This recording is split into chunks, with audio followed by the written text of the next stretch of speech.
là là, Alice in Borderland.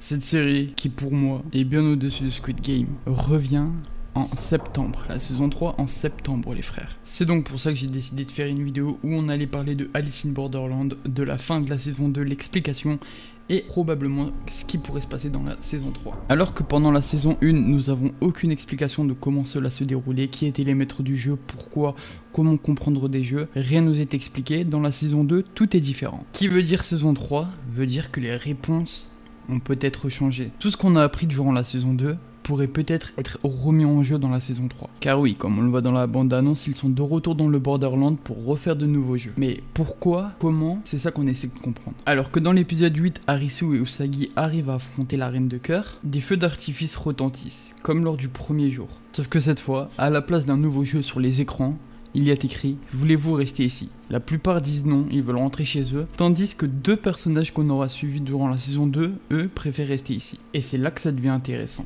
Comme on le voit dans la bande-annonce de la saison 3, les maîtres du jeu seraient probablement ceux qui sont restés dans la saison 2. Alors que l'épisode 8 était un souffre-douleur pour Arisu et Usagi. D'ailleurs, le moment où la reine de cœur joue l'illusion dans la tête de Arisu pour lui faire croire qu'il est en fait en hôpital psychiatrie, je vais pas vous mentir que pendant un petit temps, moi j'y ai cru. Puis c'est là qu'on se souvient du personnage, de qui était-elle vraiment. Puis on se dit en fait pourquoi est-ce qu'on ferait confiance à la reine de cœur. Depuis tout à l'heure elle me parle, elle se fout de ma gueule. Plein d'explications bizarres. Une fois la reine de cœur affrontée, Arisu, Usagi et tous les participants qui ont décidé de rentrer chez eux se réveillent à l'hôpital. Ils étaient tous en état de mort imminente. Est-ce que ceci aurait un lien avec le temps? Parce que oui, le temps n'est pas pareil dans le Borderland. Je me rappelle de cet épisode où Arisu parlait avec un individu qui lui était dans le Borderland depuis plus longtemps que lui. Et ça, on n'avait pas vraiment la réponse de comment est-ce que c'était possible. Maintenant, je pense que ça c'est relié avec l'effet de mort imminente. Car peut-être que Arisu et la personne qui l'a vu en face de lui n'ont pas été en état de mort imminente au même moment. En tout cas, c'est un truc que je mets sur le côté. Une fois à l'hôpital, Arisu revoit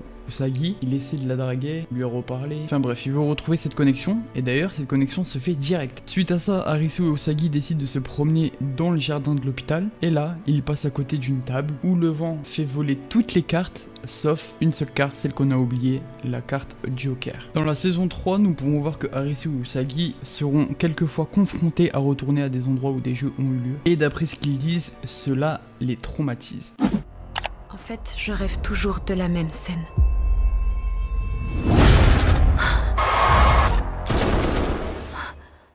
Dans la saison 3, nous retrouvons Arisu, Usagi, Anne et les deux participants de la saison 2 qui ont préféré rester dans le Borderland. Dans la saison 3, cela parle de souvenirs. Peut-être qu'ils doivent essayer de retrouver leurs souvenirs effacés de quand ils sont retournés dans le monde normal, parce que oui, quand ils sont revenus dans le monde normal, plus personne n'avait aucun souvenir. Nous apprenons aussi que Arisu et Usagi seraient mariés. Aussi, dans la bande-annonce de la saison 3, Usagi est forcée de rejouer à des jeux du Borderland, mais directement à l'hôpital, comme si elle avait été remise en état de mort imminente. Adoré viendra y participer également. Elle jouera, elle aussi. Usagi, bienvenue à Borderland. Peut-être une top au sein de l'hôpital. Donc ce que l'on sait pour le moment, c'est que Arisu et Usagi seraient mariés et que Usagi serait forcé à rejouer à des jeux du Borderland. Dans cette bande-annonce, il y a aussi les cartes du Joker qui sont dévoilées, mais il n'y a pas une carte, mais plusieurs cartes du Joker. Donc peut-être que cette fois-ci, les niveaux changeraient en fonction de l'image qu'il y aurait sur la carte Joker. Ou peut-être que c'est autre chose. À la fin de cette bande-annonce, nous voyons un joueur se faire éliminer. Donc vous connaissez la sentence, quand un joueur est éliminé, il se prend le laser. Sauf que cette fin laisse croire que ça serait Arisu qui aurait pris le laser. Moi je vous le dis en toute transparence, je pense pas, du moins je n'espère pas que ce soit lui. Parce que ça serait bête qu'ils mettent un spoil dans le trailer, mais je me dis, en même temps, Usagi qui crie Arisu pile à ce moment-là, ça fait fort. Peut-être que dans le trailer, ceci est volontaire de nous montrer ça, à voir si dans la série cela sera différent. Bon voilà, c'est déjà la fin de cette vidéo, je ne vais pas trop théoriser autour de la saison 3, pour éviter les spoils aussi, parce que j'ai plus envie de découvrir que de faire des théories. Moi ce que j'aime c'est juste parler des trucs que j'aime bien regarder, donc là pour le moment Alice in Borderland c'est une série que moi j'aime bien donc j'en parle. Et puis voilà, j'espère que cette vidéo vous aura plu, si c'est le cas n'hésitez pas à commenter, liker, partager cette vidéo. Comme d'hab j'en profite, mais je suis en live tous les soirs sur Twitch, twitch.tv/rtbenz2o. N'hésitez pas à venir dire que vous venez de YouTube, ça me fera plaisir. Et voilà les gars, sur ce je vous laisse, ciao.